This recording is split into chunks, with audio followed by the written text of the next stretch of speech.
Salam sejahtera Malaysia, berita hari ini info bantuan kerajaan. Senarai penerima BKM fasa 3 dan fasa 4, RM100 sehingga RM900. Bantuan BKM fasa ketiga dan fasa keempat mungkin ditambah untuk Anda kerana harga barang meningkat. Ini tarikh bantuan disalurkan.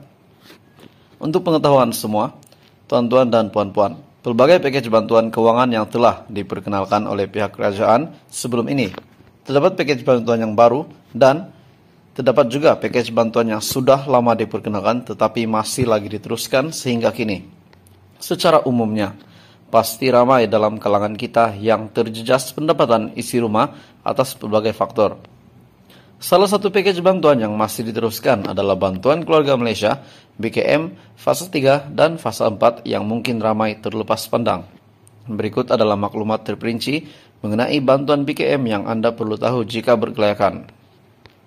Kategori isi rumah, kawin, pemohon berumur 59 tahun dan ke bawah. Pendapatan isi rumah, RM0 hingga RM2.500. Bilangan anak, 0 RM200 fasa ketiga dan RM300 untuk fasa keempat. Untuk yang mempunyai bilangan anak 1 hingga 2 anak, RM300 fasa ketiga dan RM600 fasa keempat. Bilangan anak 3 dan ke atas, RM400 fasa ketiga dan RM600 fasa keempat. Pendapatan isi rumah RM2.500 sehingga RM5.000. Yang tidak mempunyai anak, RM100 dan RM100 untuk fasa ketiga dan fasa keempat. Manakala untuk yang mempunyai satu anak, RM100 fasa ketiga dan RM200 fasa keempat.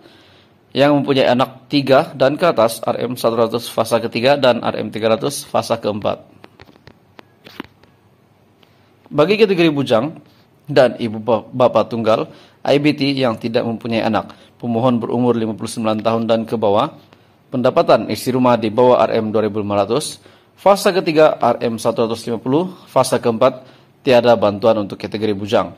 Manakala untuk kategori bujang dan ibu bapa tunggal yang tidak mempunyai anak, pemohon berumur 60 tahun dan ke atas, fasa ketiga dan fasa keempat akan mendapat RM150.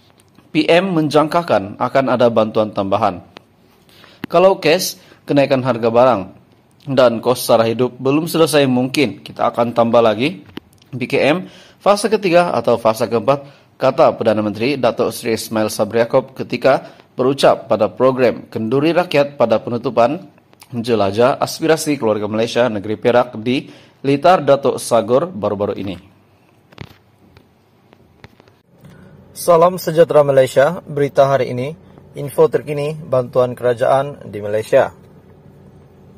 Rakyat Malaysia berpeluang untuk terima bantuan RM3.600 untuk setahun.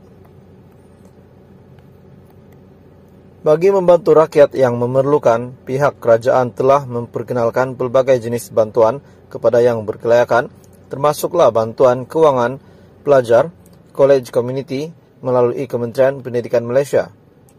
Untuk makluman, BKPKK adalah sebuah bantuan kewangan yang diberikan kepada college community selama 2 semester sahaja.